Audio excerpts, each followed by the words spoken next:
नमस्कार, खरी खरी लेकर हाजिर हूं मैं सर्वमित्रा। इंडिया गठबंधन ने अब बीजेपी को एक बार लोकसभा चुनाव में बुरी तरह परेशान करने के बाद महाराष्ट्र के चुनाव में भी जो अभी तक जिनकी घोषणा नहीं हुई है, लेकिन उम्मीद जताई जा रही है कि अगले 2 महीनों में महाराष्ट्र में भी चुनाव हो सकते हैं। और इस चुनाव के पहले इंडिया गठबंधन ने बीजेपी को महाराष्ट्र में हराने का फॉर्मूला तय कर लिया है। ये बात मैं इसलिए कह रही हूं क्योंकि इस समय आप उद्धव ठाकरे के तेवर देखिए तो उससे समझ में आता है कि उद्धव ठाकरे जो अब तक बड़ी शराफत के साथ शांत बैठकर बीजेपी के सारी नाइंसाफी को या उसकी बेईमानी को सहन करते जा रहे थे या अपने दायरे में रहकर वो उसका जवाब दे रहे थे, लेकिन अब उद्धव ठाकरे ने तेवर दिखाने शुरू कर दिए हैं। उन्होंने अब सीधे सीधे एकनाथ शिंदे को नहीं बल्कि बीजेपी के बड़े नेताओं जैसे अमित शाह और नरेंद्र मोदी को उद्धव ठाकरे ने निशाने पर लेना शुरू कर दिया है, क्योंकि वो जानते हैं कि एकनाथ शिंदे केवल एक मोहरा है जिसे बीजेपी ने अपने पक्ष में इस्तेमाल किया। उद्धव ठाकरे पिछली बार मात खा गए, बीजेपी की चाल वो समझ नहीं पाए, लेकिन इस बार उद्धव ठाकरे ही नहीं, अब उनके साथ शरद पवार और कांग्रेस भी मजबूती से के साथ खड़ी हुई है। और इन तीनों ने यानी महाविकास अघाड़ी ने अब ये तय कर लिया है कि इस बार हम बीजेपी को हराएंगे और इसका फॉर्मूला भी बन चुका है। अलग अलग स्तरों पर इंडिया गठबंधन जो है वो काम कर रहा है। शिवसेना यानी उद्धव ठाकरे का गुट जो है वो अपने तरीके से काम कर रहा है, कांग्रेस की अपनी तैयारी चल रही है और एनसीपी की अपने अपने स्तर पर तैयारी करते हुए ये तीनों एक साथ मिलकर भी काम कर रहे हैं। और इसी सिलसिले में उद्धव ठाकरे आज पहुंचे हैं दिल्ली। 2 दिन उनका रहने का कार्यक्रम है यहाँ पर और संजय राउत ने इसे सियासी संवाद कहा है। इस दौरे को सियासी संवाद से समझा जा सकता है कि यहाँ उनकी मुलाकात इंडिया गठबंधन के दूसरे नेताओं से होगी। सोनिया गांधी और मल्लिकार्जुन खड़गे और राहुल गांधी से भी उनका मिलना तय है और इस बैठक में आगामी चुनाव की जो रणनीति बनाई जाएगी उससे बीजेपी का परेशान होना स्वाभाविक है। तो क्या कुछ करने वाले हैं उद्धव ठाकरे अगले 2 दिनों की उनकी मीटिंग में जो इंडिया गठबंधन के नेताओं के साथ होगी, उसमें क्या निकल कर आता है और इधर महाराष्ट्र में किस किस्म की सियासी हलचलें तेज हो गई हैं, इन सब पर आज हम खरी खरी चर्चा करेंगे। हमारे साथ मौजूद है हमारे पॉलिटिकल एडिटर दीपक पाचपुर जी। दीपक जी, बहुत बहुत स्वागत आपका इस कार्यक्रम में।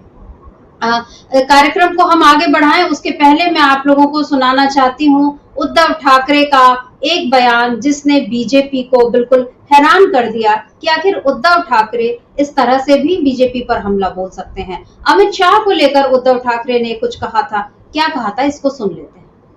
अहमद शाह अब्दालीचा राजकीय वंशज अमित शाह, अहमद शाह अब्दाली तो पण शाहच होता, तो अहमद शाह होता, हे अमित शाह आहेत। अहमद शाह अब्दालीचा हा राजकीय वंशज हा इकडे वळवळाला आला होता। आम्हाला हिंदुत्व शिकवतोय। अरे नवाज शरीफचा केक खाणारी अवलाद तुमच्याकडनं आम्ही हिंदुत्व शिकायचं। शिवसेनेने हिंदुत्व सोडलं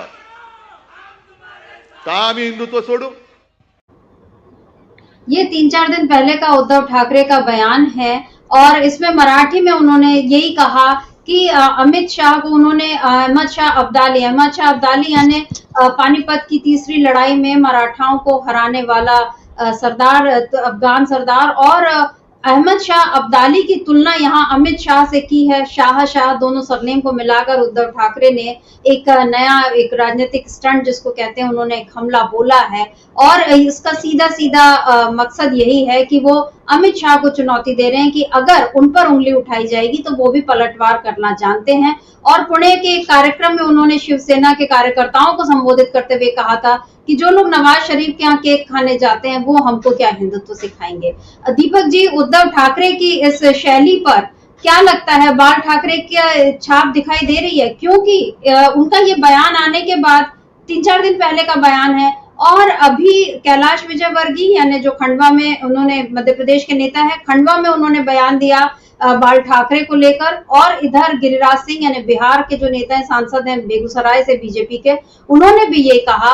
इन दोनों ने बाल ठाकरे को याद करते हुए एक जैसे हमले किए कि वो आज सोच रहे होंगे कि ये किस किस्म की संतान है उद्धव ठाकरे। आपको क्या लगता है दीपक जी, अभी तक राहुल गांधी निशाने पर रहते थे बीजेपी नेताओं के और राहुल गांधी के पिता, दादा, दादी, नानी सबको लेकर कोसने का सिलसिला जारी रहता है बीजेपी का, अभी भी रहता है। लेकिन अब उद्धव ठाकरे को लेकर भी जिस तरीके की बातें हो रही हैं, क्या लगता है कि उद्धव ठाकरे ने बिल्कुल सही जगह पर प्रहार किया है बीजेपी के?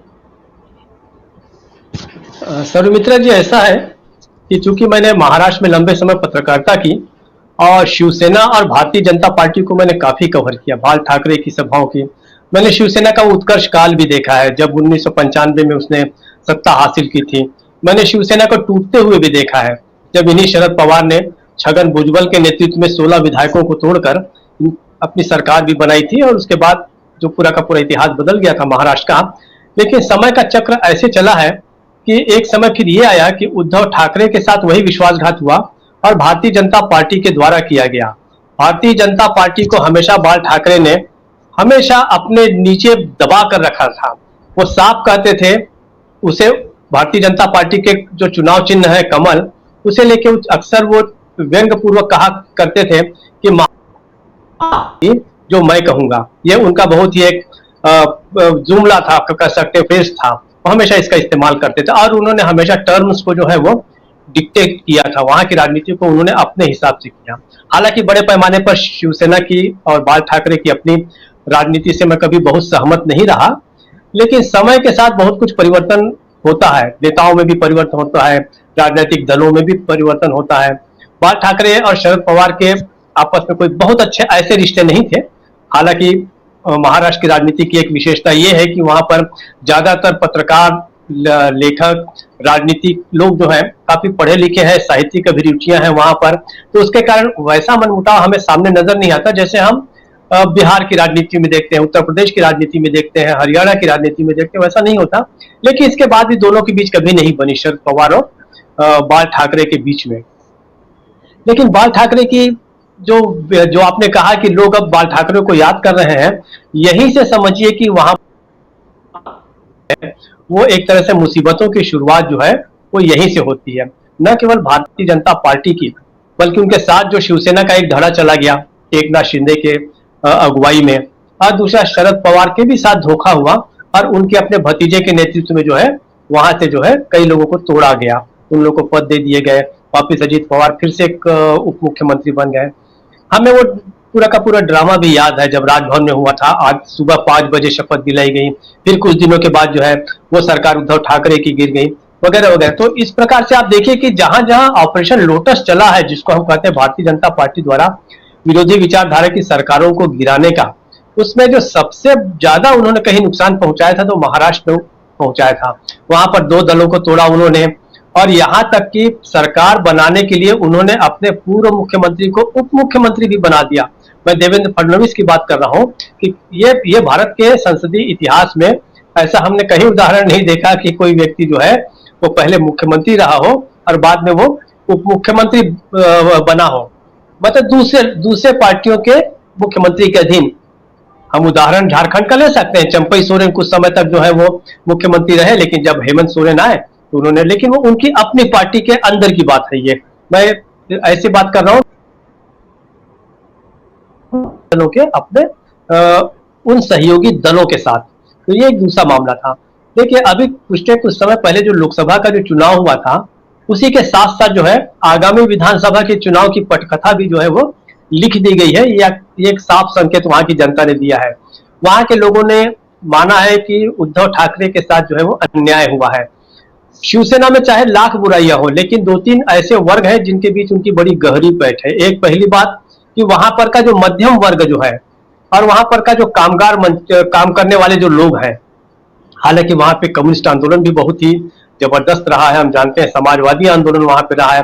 वहां बहुत बड़े बड़े नेता जॉर्ज फर्नांडिस, मधु दंडवते, ये सारे के सारे भी वहां पे हुए हैं और उन्होंने बहुत बड़े आंदोलन किए हैं, जिसमें मृणालताई गोरे भी थी और कम्युनिस्ट नेता भी बहुत सारे थे, हम जानते हैं। लेकिन वहां पर बात यह थी कि शिवसेना ने अपने बीच में एक वो जगह बनाई, उसने नारा ये दिया था कि बाहरी लोग आकर जो है हमारे यहाँ से सारे जॉब ले लेते हैं, तो हमारे जो लड़के हैं उन्हें काम नहीं मिलता। अब ये बात सही है गलत है वो बात की बात है। कुल जमा बातें थी कि इसके कारण वहां के लोगों में जो है शिवसेना को लेकर बहुत ही ज्यादा एक अनुराग था। लोगों को इस बात का दुख था कि उद्धव ठाकरे ने अपनी जो पॉलिसी जो थी, जिसको वो एक कहा करते थे कि बहुत ही उग्र हिंदुत्व जो है, उसे वो बाल ठाकरे के समय हम देखते थे, लेकिन बाल ठाकरे के जाने के बाद बहुत समय बदला, जमाना बदला और बहुत सारा पानी जो है बह चुका था। उद्धव ठाकरे थोड़े माइल्ड हुए और वैसे भी उद्धव ठाकरे की अपनी जो छवि है वो एक सौम्य नेता के रूप में है और उन्होंने लगभग जब सवा दो साल तक जब चलाई सरकार मुख्यमंत्री के रूप में, तो उन्होंने बीच का एक रास्ता हमेशा निकालने की कोशिश की।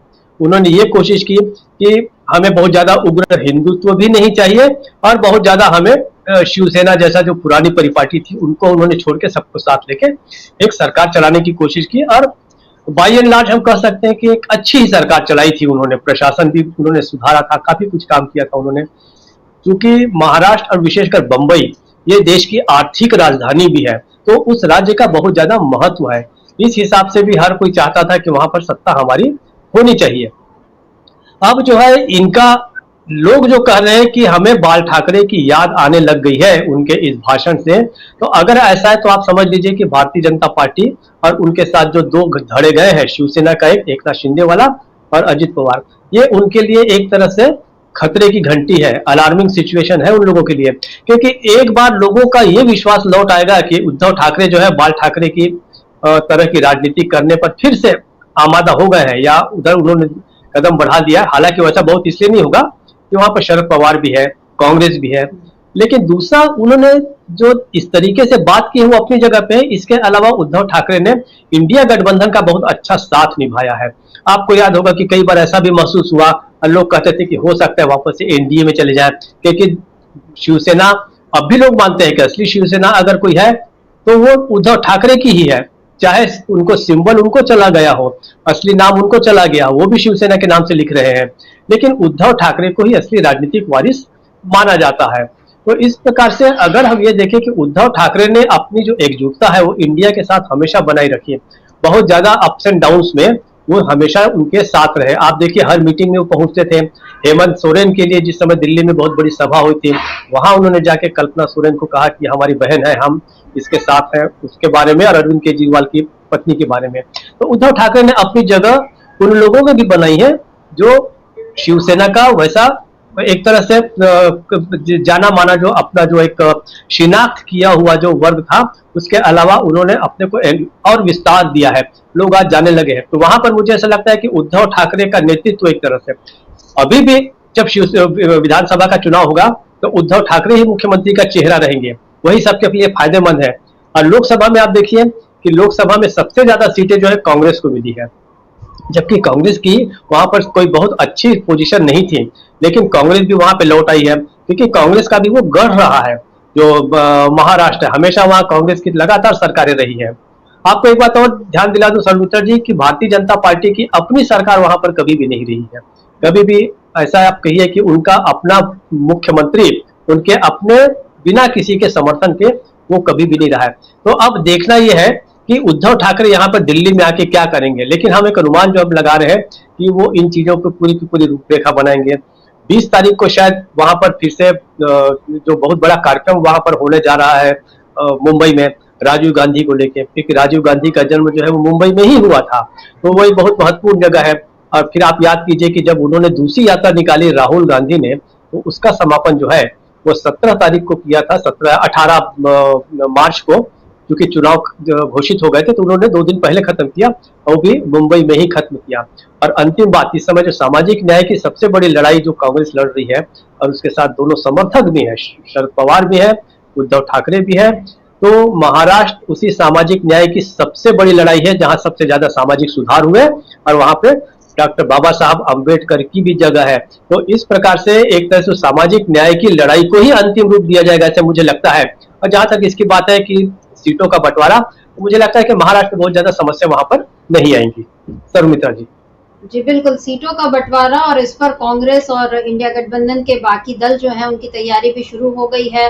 अभी 2 दिन पहले रमेश चेन्निथल्ला जो कांग्रेस के प्रभारी हैं महाराष्ट्र के, उनका भी बयान था कि 7 तारीख को यानी परसों शायद मिल सकते हैं इंडिया गठबंधन के दल, बैठेंगे एक साथ और सीटों के फॉर्मूले पर बात करेंगे, और जो भी कुछ आपस में थोड़ी बहुत अगर एडजस्टमेंट जिसको करना होगा वो कर लेंगे। और ये बिल्कुल सही बात है कि इस समय सामाजिक न्याय को लेकर कांग्रेस जैसे मुखर और इंडिया गठबंधन के बाकी दल उसका साथ देने के लिए आ रहे हैं। और यहाँ पर महाराष्ट्र जो है एक बड़ा जो महाराष्ट्र से बड़ा संदेश कांग्रेस दे सकती है और उसकी कोशिश भी यही है। इसीलिए चाहे शिवाजी पार्क की जो महागठबंधन की जो रैली थी उसको हम याद करें, जहां पर राहुल गांधी ने न्याय और जो शक्ति की बात की थी, जिसको लेकर काफी मोदी जो है परेशान भी हो गए थे। इसके अलावा भी बाकी जो जैसा भी आपने याद दिलाया कि जो इंडिया गठबंधन जो भारत जोड़ो न्याय यात्रा का समापन भी तो वहीं हुआ था मुंबई में, और इस समय ये जो अंबेडकर और फुले की धरती है महाराष्ट्र, और यहाँ से कांग्रेस और शिवसेना और एनसीपी तीनों ही एक बड़ा संदेश देने की कोशिश में है। वो इस जगह को, यानी अगर महाराष्ट्र हार जाती है बीजेपी, तो ये पूरे देश में उसके लिए एक बड़ा झटका साबित होगा, क्योंकि बाकी जो राज्य हैं जहां अभी चुनाव होने, यानी हरियाणा, झारखंड और बिहार, ये तीनों राज्यों में भी उसकी स्थिति कोई बहुत अच्छी नहीं है। लेकिन महाराष्ट्र अगर बीजेपी हार जाती है तो फिर एक संदेश ये भी चला जाएगा कि महायुति में कोई दम तो नहीं है। और दूसरी बात, बीजेपी ने जो भी महाराष्ट्र में ऑपरेशन लोटस चलाकर जिस तरह से वो बार बार सत्ता में आने की कोशिश करती रही, और वहां के दो दलों को, और एक तरह से बाल साहब ठाकरे जो हमेशा से बहुत सम्मानीय रहे हैं महाराष्ट्र के लोगों के लिए, भले उनसे राजनीतिक तौर पर कितनी भी अलग लोगों की मतभेद रहे हो, लेकिन लोगों के लिए वहां पर बाल ठाकरे एक बड़ा नाम है। और उनके बेटे को धोखा देना तो लोग इसे भी गलत तरीके से देखते हैं। और दूसरे नेता शरद पवार हैं, जिनके खिलाफ अमित शाह ने जो बयान दिया था उस पर भी लोगों की बहुत नाराजगी, और यहाँ तक कि अजित पवार के गुट जो एनसीपी है उसके लोगों ने भी नाराजगी दिखाई थी। तो कुल मिलाकर बीजेपी के लिए बहुत अच्छी हालत नहीं है महाराष्ट्र में, और ऐसे में उद्धव ठाकरे अब जो तेवर दिखा रहे हैं। दूसरी ओर, जैसा अभी आपने जानकारी दी कि 20 अगस्त को महाराष्ट्र में फिर से कांग्रेस एक बड़ा कार्यक्रम करने जा रही है, और उसमें जाहिर है बाकी लोग भी शामिल होंगे ही। तो एक ही संदेश देने की कोशिश कर रही है कांग्रेस कि हम यहाँ पर बीजेपी को हराने के लिए पूरी तरह से तैयार हैं।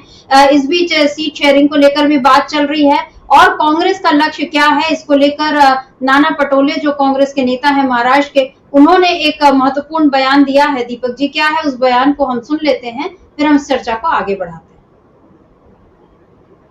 सीटों पर कांग्रेस जो है दावा ठोकेगी और पूरे राज्य में 110 से ज्यादा सीट मांगने का जो है वो अधिकार रखती है।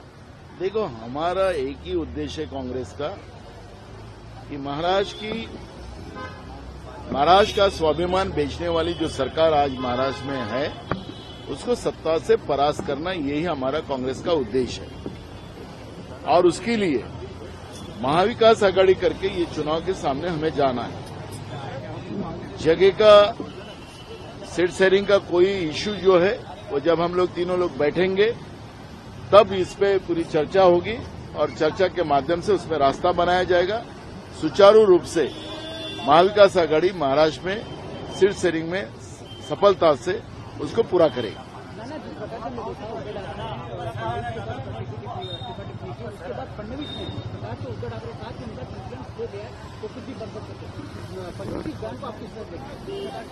देखो, हमें इस तरह के भाषाओं में और कौन क्या बोल रहा है इसमें नहीं जाना है। कांग्रेस की भूमिका इसमें स्पष्ट है कि कांग्रेस को राज्य के किसानों की जो हालत है, आज जो देश में सबसे ज्यादा अगर किसान ने आत्महत्या कोई राज्यों में की है वो महाराष्ट्र में की है। केंद्र की मोदी की सरकार हो, राज्य में एकनाथ शिंदे और बीजेपी प्रणीत सरकार हो, इस सरकार के गलत नीतियों से किसान बड़े पैमाने में महाराष्ट्र में सुसाइड कर रहे हैं, आत्महत्या कर रहा है। उनको बचाना हमारा दायित्व हो जाता है, उनको न्याय देना हमारा दायित्व हो जाता है। बेरोजगारी सबसे ज्यादा महाराष्ट्र में, यहाँ के युवाओं के हाथ को काम देना हमारा प्रथम उसमें कर्तव्य बनता है, और उसके लिए कांग्रेस काम कर रही है। महंगाई कैसे कम की जाए उसके ऊपर भी कांग्रेस काम कर रही है, और इसलिए इस तरह के वक्तव्य जो कोई भी लीडरशिप कर रही हो, कौन से भी दल के कर रही होगी, उस पर ध्यान देने से ज्यादा जनता के प्रश्न कांग्रेस के लिए बड़े महत्व होते हैं। तो दीपक जी, यहाँ नाना पटोले ये कह रहे हैं कि जनता के जो प्रश्न हैं वो कांग्रेस के लिए महत्वपूर्ण है। उन्होंने किसान, बेरोजगारी, महंगाई सब पर बात की। इधर अजित पवार जो बीजेपी के साथी हैं, उनके सामने भी अब ये दिक्कत है कि वो आखिर इस चुनाव में किस मुद्दे की बात करें, क्योंकि हिंदुत्व के मुद्दे पर, यानी बीजेपी वाला जो हिंदुत्व का मुद्दा है वो राम मंदिर के साथ ही फेल होता हुआ दिख गया लोकसभा चुनाव में। उसके नतीजे जो है सामने आ गए। लेकिन अब अजित पवार जो है, उनका अभी वो परसों नासिक में थे, और उन्होंने ये कहा कि राज्य के राजनीतिक हालात पर ध्यान दे तो यहाँ एक पार्टी की सरकार बननी मुश्किल है, इसलिए हम विकास के मुद्दे पर एक साथ आएंगे, भले ही पार्टियों की अपनी विचारधारा और एजेंडा अलग हो। इस बयान के साथ ही अजित पवार ने ये बता दिया कि बीजेपी और जो शिवसेना, शिंदे गुट और बीजेपी, ये उनकी विचारधारा नहीं है, अजित पवार की विचारधारा अलग है, ये उन्होंने बता दिया। इसके साथ ये भी वो बोल रहे हैं कि किसी एक पार्टी की सरकार बनना मुश्किल है, यानी यहाँ बीजेपी को एक संदेश है कि आपको हमको साथ लेना ही पड़ेगा, क्योंकि बीच में ऐसी खबरें आ रही थी कि आरएसएस जो है ये बहुत नाखुश है और वो नहीं चाहता कि अजित पवार जो है बीजेपी के साथ अब रहें। महायुति में दरार की खबरें जो है वो पहले से आती रही हैं। अजित पवार शुक्रवार को ही थे नासिक में और उन्होंने ये भी बोला सीट शेयरिंग का, क्योंकि महागठबंधन तो अभी अपनी बैठक करने जा रहा है और ये नाना पटोले के बयान से साफ भी हो गया कि जो भी कुछ है हम कर लेंगे। लेकिन यहाँ पर अजित पवार ने ये कहा कि 2019 के विधानसभा चुनाव में जिस पार्टी ने जितनी सीटें जीती थी वो उस पर चुनाव लड़ेगी, उम्मीदवार जो है वो बदल सकते हैं। यानी यहाँ पर उन्होंने पहले ही अपना हाथ ऊंचा कर दिया। और जो हम ये बता दें अपने दर्शकों को कि जो 2019 के विधानसभा चुनाव हुए थे, मैं चाहती हूँ हम स्क्रीन पे भी वो हम ले आए शीट जिस पर हम बता सकें कि बीजेपी को 105 सीटें मिली थी, ये देख लीजिए, शिवसेना को 56 सीट। तब शिवसेना और बीजेपी एक साथ मिलकर चुनाव लड़े थे और शिवसेना बटी हुई भी नहीं थी। एनसीपी को 54 सीट, कांग्रेस को 44 सीट, निर्दलीय 13 सीटें थी और अन्य को मिली थी 14 सीटें। तो उस समय बीजेपी और शिवसेना जो थे एक साथ मिलकर सरकार बनाने की स्थिति में थे। लेकिन तभी ये हुआ कि उद्धव ठाकरे को मुख्यमंत्री बनाने पर बीजेपी राजी नहीं हुई, फिर शिवसेना, एनसीपी और कांग्रेस एक साथ आ गए। बीजेपी विपक्ष में बैठी 105 सीटों के साथ, लेकिन फिर उसने शिवसेना को भी 2 हिस्सों में तोड़ा और एनसीपी को भी 2 हिस्सों में तोड़ा और अब जो है वो फिर से सत्ता में बनी हुई है। दीपक जी, इस जो हमने 2019 के जो देख रहे हैं हम आंकड़े, अब जो है इन 5 सालों में बहुत सा पानी नदियों में बह चुका है।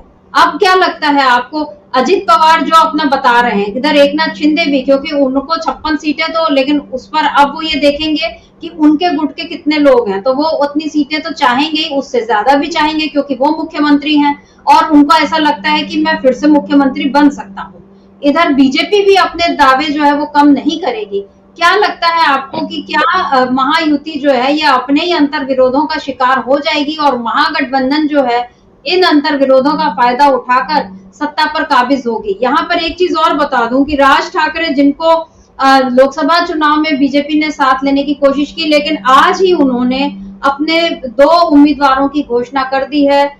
शिवडी विधानसभा से बाला नांदगांवकर और पंढरपुर से दिलीप धोत्रे को उन्होंने उम्मीदवार बना ही दिया है, अभी से घोषित कर दिया है। और उसके साथ साथ वो 225 सीटों पर चुनाव लड़ेंगे, वो ये भी कह रहे हैं। और उनका ये भी दावा है कि मैं सरकार भी बना सकता हूं, भले लोग मेरे इस दावे पर हंसे। अब राज ठाकरे की राजनीति तो वही जाने, और जो वो ये सोचते थे कि बाल ठाकरे की तरह उग्र हिंदुत्व की मैं राजनीति करूंगा और महाराष्ट्र में मेरा बोलबाला हो जाएगा, लेकिन ऐसा नहीं हो पाया। लोगों ने राज ठाकरे की जगह उद्धव ठाकरे को ही तवज्जो दी। लेकिन अब मनसे ने अपने जो महाराष्ट्र नवनिर्माण सेना है राज ठाकरे की, उसने अपने 2 उम्मीदवार घोषित कर दिए हैं। क्या इसको भी महायुति के लिए बड़ा झटका माना जाएगा, दीपक जी? जी देखिए, आप याद कीजिए लोकसभा चुनाव के पहले जब राज ठाकरे मिले थे उनसे, अमित शाह से, मोदी से, और उन्होंने एक प्रकार से जब उसमें शामिल हुए थे तो इस चीज को काफी कुछ प्रचारित तो किया एनडीए ने, लेकिन बहुत जल्दी एनडीए और भारतीय जनता पार्टी को पता चल गया कि राज ठाकरे को आप जोड़ेंगे तो आपको नुकसान नहीं होगा। उसका कारण ये है कि बंबई में, पूरे महाराष्ट्र में बड़ी संख्या में उत्तर भारतीय लोग रहते हैं, हिंदी भाषी हम कहें, उत्तर भारत के, उत्तर प्रदेश के लोग, बिहार के लोग, उनको उनके खिलाफ जो है मनसे ने कई बार ऐसे अभियान चलाए हैं। कई बार उनकी टैक्सियों को तोड़ा गया है। परीक्षा देने के लिए जो बच्चे आते हैं उनके साथ मारपीट की गई थी, बाहर दूसरे राज्यों से आने वाले। तो राज ठाकरे को लेके वैसे भी बहुत ज्यादा कोई उनको फायदा मिलने वाला नहीं था। अब ऐसा हुआ था कि जिसको हम कहते हैं कि डेस्परेशन में भारतीय जनता पार्टी ने उनके साथ समझौता तो कर लिया, लेकिन उन्हें बहुत जल्दी पता चल गया कि राज ठाकरे के को साथ रखने में नुकसान ज्यादा है। राज ठाकरे को भी ये बात मालूम हो गई कि यहाँ पर जो है भारतीय जनता पार्टी जो है एक डूबता हुआ जहाज है, इसके साथ जाने में कोई बहुत फायदा नहीं है और हमें बहुत ज्यादा सीटें इसलिए नहीं मिलेंगी क्योंकि उसके 2 पार्टनर्स तो वहां पर पहले से हैं। एकनाथ शिंदे का के नेतृत्व में गया हुआ शिवसेना का गुट और अजित पवार के साथ वाला उसके साथ जो एनसीपी के लोग गए हैं। तो इन्हें क्या हासिल होगा? आपने बताया कि 2 जो विधानसभा सीटों पे उन्होंने अपने उम्मीदवार घोषित कर दिए हैं, लेकिन शायद मेरा अगर अनुमान सही है तो राज ठाकरे ने पहले ही घोषणा कर दी है कि सभी 288 सीटों पर हम अपने अलग उम्मीदवार खड़े करेंगे। मतलब इसका मतलब है कि सीधी सीधी बात यह है कि एनडीए का सदस्य अब जो है वो राज ठाकरे की मन से जो है महाराष्ट्र नवनिर्माण सेना वो नहीं रही, ये बात तो साफ हो गया। हालांकि इसका मतलब है कि आप जो इन दोनों में अब देखिए उद्धव ठाकरे और राज ठाकरे में बात मानी ये जाती थी कि बाल ठाकरे के वारिस अगर कोई हो सकते हैं अपनी शैली और अपनी जुबान के कारण तो राज ठाकरे हो सकते हैं। लेकिन राज ठाकरे जब शिवसेना से काफी पहले अलग हो गए, उन्होंने अलग पार्टी बनाई, तो धीरे धीरे लोगों को पता चल गया कि जो सौम्य और थोड़ा से जो उदार किस्म के जो उद्धव ठाकरे हैं वो बाल ठाकरे के असली वारिस हैं। इसलिए अब राज ठाकरे के साथ बहुत बड़ा समर्थन नहीं रह गया है। ज्यादातर वहां की जो नगर पालिका या हम कहें कि महानगर पालिका है उसमें भी कहीं भी नहीं है। शायद एक आध जगह नासिक वगैरह में कुछ उनका थोड़ा बहुत था, मुंबई में क्या पोजीशन है वो भी थोड़ा देखना होगा, लेकिन वहां भी बहुत ज्यादा कारपोरेटर नहीं रहे हैं। बहुत सारे जो वहां पे बंबई में एक और बहुत बड़ी जो ताकत है, दो ताकतें हैं मुख्य रूप से। एक है वहां का कोऑपरेटिव मूवमेंट, सहकारिता आंदोलन। ज्यादातर आप देखिए कांग्रेस की जो पकड़ है वो सहकारिता आंदोलन के जरिए है। वहां के चीनी मिल, वहां पर अंगूर की खेती करने वाले, संतरे की खेती करने वाले, इनके बहुत सारे जो संगठन है, तो कोऑपरेटिव मूवमेंट में वहां पर कांग्रेस का बहुत अच्छा हाथ है। और शहरी जो नेतृत्व है उसमें शिवसेना, मनसे, ये सब ये लोग जो है वो कहीं ज्यादा थे। शरद पवार भी एक बड़े नेता माने जाते हैं, वो शुगर लॉबी के बहुत बड़े नेता माने जाते हैं। वहां पर शुगर लॉबी है, कॉटन लॉबी है, ऑरेंज लॉबी है, ऐसी बहुत सारी जो है खेती से संबंधित जो उत्पादक लोगों के जो सहकारिता बनी हुई है उसका नेतृत्व है, उसको कांग्रेस या एनसीपी के कुछ लोग जो है वो संभालते हैं। ऐसे देखिए तो राज ठाकरे के हाथ में सिवा कुछ युवा लोगों के, उनके पास ऐसी कोई वैसी बड़ी ताकत अब रह नहीं गई है।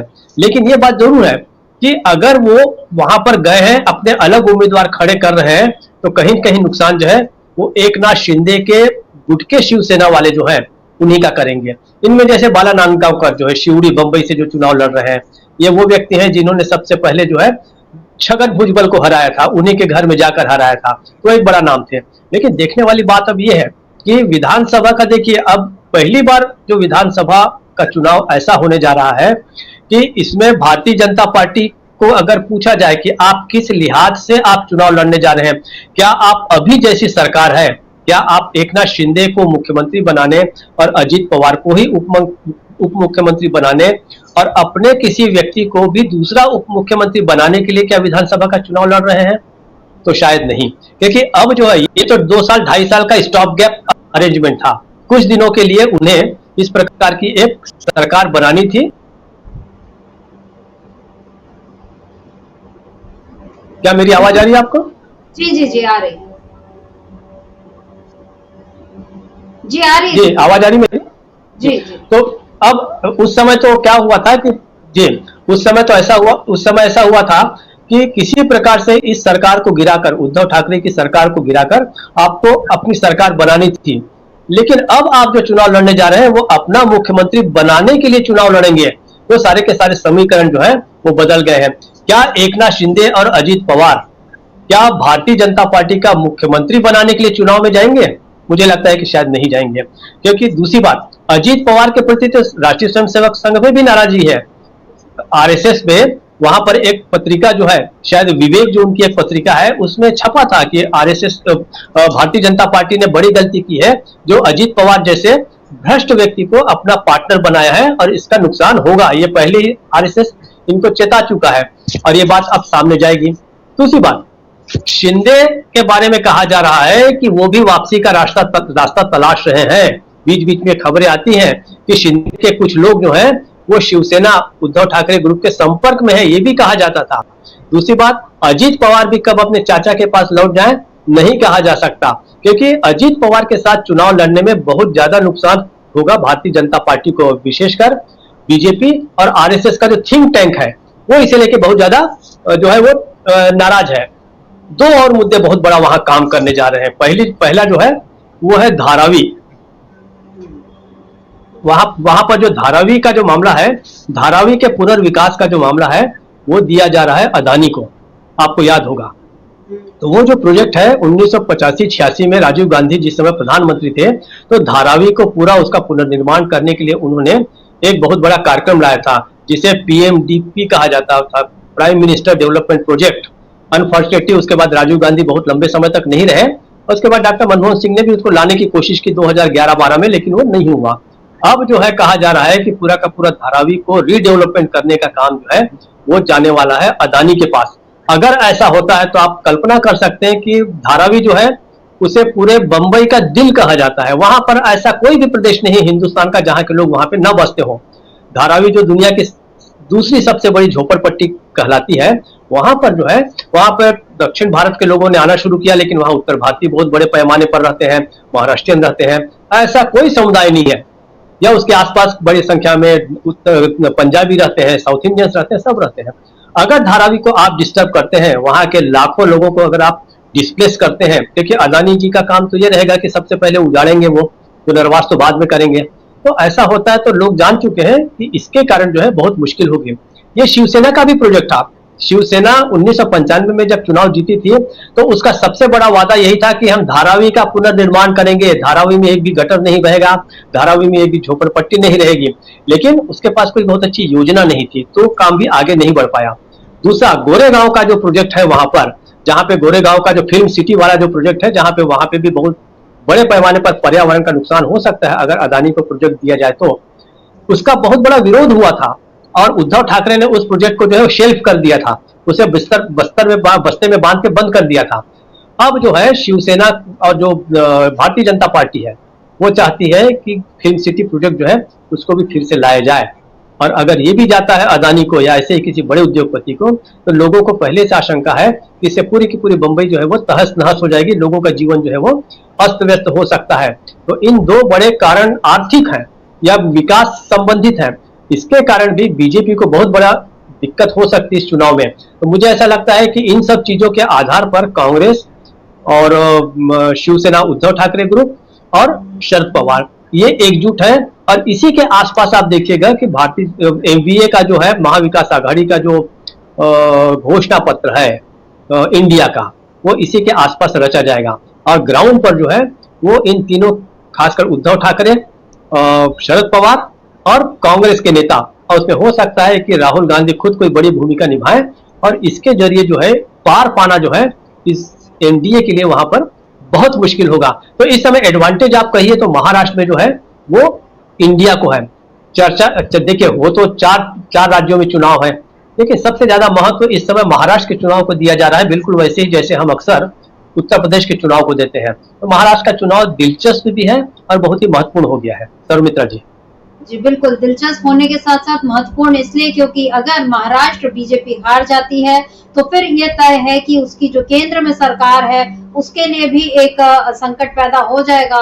और यहाँ पर ये बात इसलिए क्योंकि महाराष्ट्र हारने के बाद बिहार में भी उसकी स्थिति बहुत अच्छी नहीं रह जाएगी, और आंध्र प्रदेश में भले अभी सरकार चंद्रबाबू नायडू की है, लेकिन वो भी ये चीज देख रहे हैं कि महाराष्ट्र में से लेकर अगर हम बात करें तो जिस तरह बीजेपी के साथियों के बीच ही एक जो विश्वास का संकट है बीजेपी के सामने, दरअसल सबसे बड़ी समस्या यही है कि उसके अपने साथी ही उस पर पूरा भरोसा नहीं करते। और आपने बिल्कुल सही मुद्दे को उठाया है दीपक जी की सबसे पहली बात तो यही होगी कि क्या अजित पवार और एकनाथ शिंदे बीजेपी का मुख्यमंत्री बनाने के लिए चुनाव में उतरेंगे, क्योंकि एकनाथ शिंदे खुद मुख्यमंत्री बने, उनकी अपनी महत्वाकांक्षा थी, तो वो जाहिर है वो नहीं चाहेंगे। लेकिन जिस तरह उद्धव ठाकरे को बीजेपी ने धोखा दे दिया तो उसके लिए कोई बहुत बड़ी बात नहीं है अगर वो एकनाथ शिंदे से भी ये कहे कि अब आप मुख्यमंत्री नहीं रहेंगे अगर एनडीए को जीत मिलती है तो।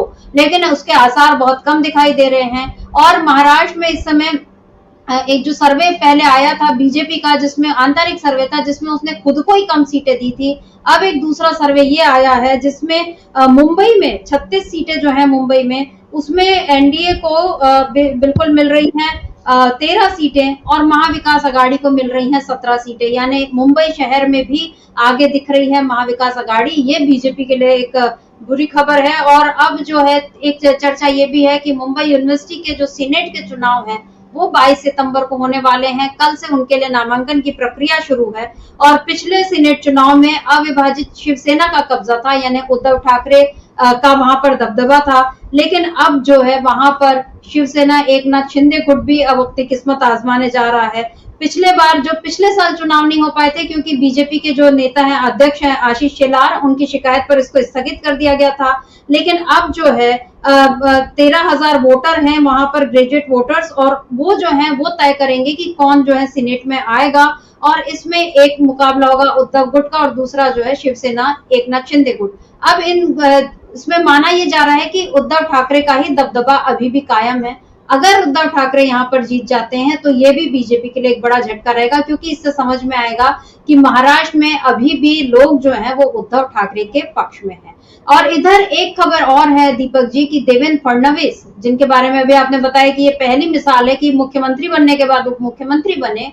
उनके बारे में एक चर्चा ये थी कि बीजेपी उनको अब राष्ट्रीय अध्यक्ष बनाना चाहती, क्योंकि नड्डा का कार्यकाल खत्म हो रहा है।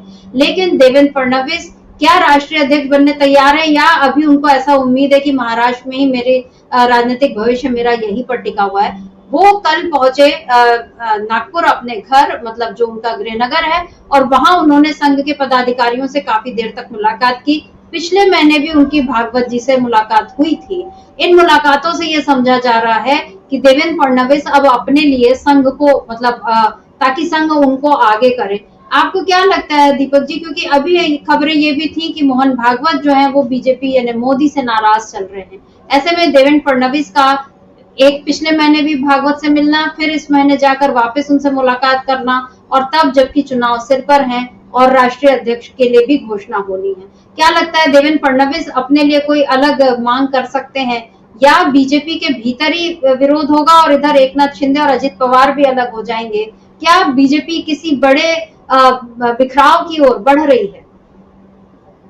जी देखिए, आपको याद होगा एक समय ऐसी जब समस्याएं थी आरएसएस के पास कि भारतीय जनता पार्टी का अध्यक्ष किसे बनाया जाए, तो उसी नागपुर से नितिन गडकरी को बनाया गया था। बहुत कम समय हालांकि रहे वो, और तो इस हिसाब से तो आरएसएस के काफी नजदीक है, देवेंद्र फडणवीस भी काफी नजदीक है।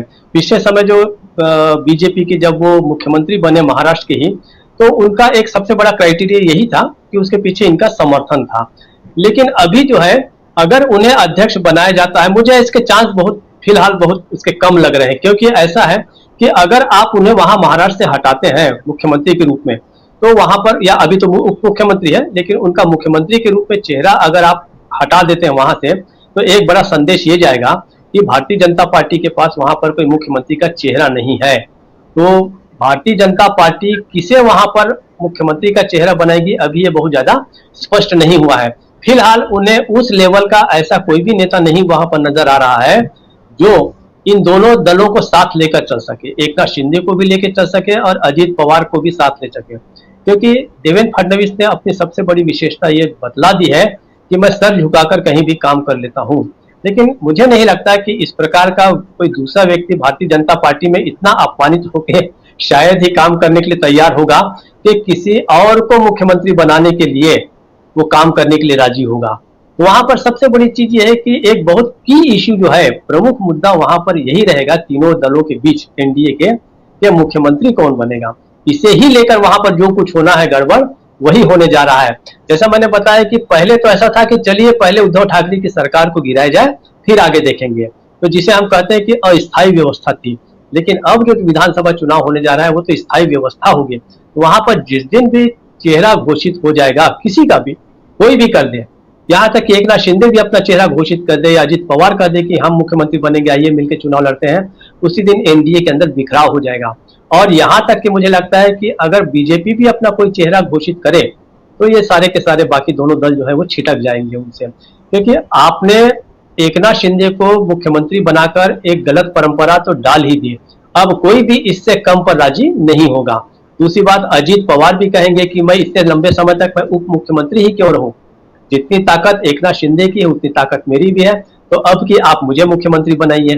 तो वहां पर मुख्यमंत्री के नाम को लेकर भी एक बड़ा विवाद वहां पर हो सकता है। दूसरा देखिए, मुझे ऐसा लगता है कि पिछले समय जो, मैं इसमें थोड़ा सा एक आंशिक संशोधन ये करना चाहता हूँ कि पिछले समय जो 2 सीटों पर विधान परिषद के जो चुनाव हुए थे, वो शायद दोनों के दोनों उद्धव ठाकरे गुट ने ही जीते थे, जबकि वो सीट लंबे समय से वो सीटें जो है ग्रेजुएट कॉन्स्टिट्यूएंसी में भारतीय जनता पार्टी का ही उम्मीदवार जीतता आया था। यहां तक कि नितिन गडकरी भी लंबे समय तक ग्रेजुएट कॉन्स्टिट्यूएंसी से जीत कर जाते थे विधान परिषद में।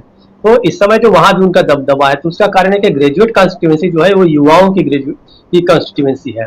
तो वो जो एक अलग से जो मतदाताओं का समूह है वो युवाओं का है, और युवा जो है बड़े स्तर पर जो आकर्षित हुए हैं वो उद्धव ठाकरे को लेके हुए हैं। मैंने जो अभी सुना है कि पहले मनसे को मतलब राज ठाकरे के प्रति बहुत आकर्षित थे, लेकिन राज ठाकरे से भी अब एक तरह से उनका इसलिए मोह भंग हो गया कि वो कुछ उनके लिए कुछ कर नहीं पा रहे हैं, कोई बहुत बड़ा कार्यक्रम नहीं करा पा रहे हैं कि कोई रोजगार के बारे में कुछ कार्यक्रम करा ले वगैरह वगैरह।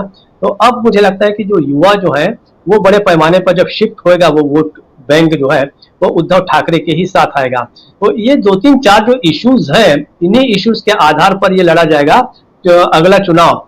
अब आप देखिए कि इंडिया गठबंधन करने जा रहा है अपनी बैठक, लेकिन एनडीए की बैठक कब होगी हमें नहीं पता। एनडीए जो है किस प्रकार से चुनाव लड़ेगा अभी तक ये तय नहीं है। कौन उसका मुख्यमंत्री का चेहरा होगा ये भी तय नहीं है।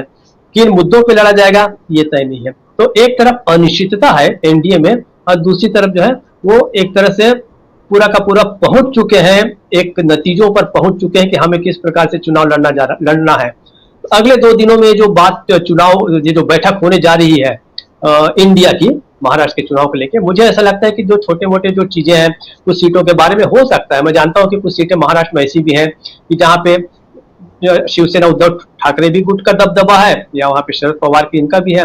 लेकिन आप याद कीजिए लोकसभा के चुनाव में भी ऐसी हुआ था। लोकसभा में 2 सीटें थी फंसी हुई थी, जिनमें से एक प्रणीति शिंदे जो थी नांदेड़ की, और एक और सीट थी।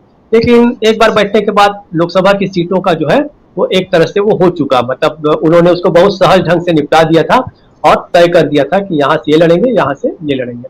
तो मुझे लगता है कि यहाँ पर असली अब दिलचस्प जो होगा, देखने लायक जो सीन होगा, दृश्य होगा, वो तो एनडीए के बैठक में क्या होता है ये देखने के लायक होगा। हमें बहुत दिलचस्प खबरें जो है वो इंडिया की ओर से नहीं मिलने जा रही हैं। आप देख लीजिएगा, ये जैसे पहली मीटिंग होगी 2-4 सीटें छोड़ के लगभग सारी तय हो जाएंगी। तो अब आगे देखिए क्या होता है। निश्चित रूप से अगला हफ्ता जो है, अगला 1.5-2 हफ्ते जो है 20 तारीख तक जो है महाराष्ट्र की राजनीति में पूरा का पूरा चुनावी टोन को वो सेट कर देगा। ये 15-20 दिन का जो समय है। सर्वमित्रा जी। जी बिल्कुल, अगस्त जो है वो बहुत दिलचस्प होने जा रहा है, खासकर महाराष्ट्र की राजनीति को लेकर, क्योंकि उद्धव ठाकरे अभी आ चुके हैं दिल्ली, 2 दिन में यहाँ उनकी मुलाकात होगी। लेकिन सही बात है कि दिलचस्प ये देखना है कि एनडीए की इस तरह की बैठक कब होगी, क्योंकि अभी तो वहां पर अपनी डफली अपना राग वाला हिसाब चल रहा है। क्योंकि एकनाथ शिंदे अलग सीटों पर दावा कर रहे हैं, अजित पवार अलग फॉर्मूला बता रहे हैं, देवेंद्र फडणवीस संघ के नेताओं से मुलाकात कर रहे हैं। कुल मिलाकर कुछ भी तय नहीं है, सब कुछ बिखरा हुआ है, अनिश्चित सा है। लेकिन इंडिया गठबंधन जो है उसने बीजेपी को हराने का फॉर्मूला तय कर लिया है और वो उस फॉर्मूले पर काम करना शुरू भी कर चुका है। नाना पटोले ने जैसा कहा कि हमारा मकसद है महाराष्ट्र के स्वाभिमान को जिन लोगों ने ठेस पहुंचाई उनको सत्ता से हटाना। उद्धव ठाकरे भी बता रहे हैं कि हिंदुत्व असली किसका है और वो यहाँ पर किस तरह से काम करने जा रहे हैं। धारावी को लेकर भी वो पहले ही घोषणा कर चुके हैं कि जब हम सत्ता में आएंगे तो अडानी को जो प्रोजेक्ट मिला है उसको हम हटा देंगे। जब इस तरह के दावे किए जाते हैं तो ये माना जा सकता है कि इंडिया गठबंधन के नेताओं में ये विश्वास है कि वो सत्ता में लौट रहे हैं। मुख्यमंत्री का चेहरा उनके लिए तैयार है, बीजेपी के पास क्या है अभी कुछ नहीं कहा जा सकता। वहां पर सिर्फ टॉवल की स्थिति दिख रही है, लेकिन इंडिया गठबंधन एकजुट होकर आगे बढ़ रहा है। अब देखना यह होगा कि अगस्त खत्म होते होते क्या चुनाव की घोषणा हो पाती है या क्या बीजेपी कोई और तरीका निकाल पाती है बिखराव को रोकने का, और इंडिया गठबंधन आप अपनी आगे रणनीति पर किस तरह से काम करता है। इन सारी बातों को देखना काफी दिलचस्प होगा। तो दीपक जी, आज हम इस चर्चा को यहीं रोकते हैं। आपका बहुत बहुत धन्यवाद और शुक्रिया आप तमाम दर्शकों का जो आज आप हमारे साथ इस चर्चा में जुड़े और आपने इसको ध्यान से सुना। आगे भी आप बने रहिए डीबी लाइव के साथ, देखते रहिए डीबी लाइव। नमस्कार।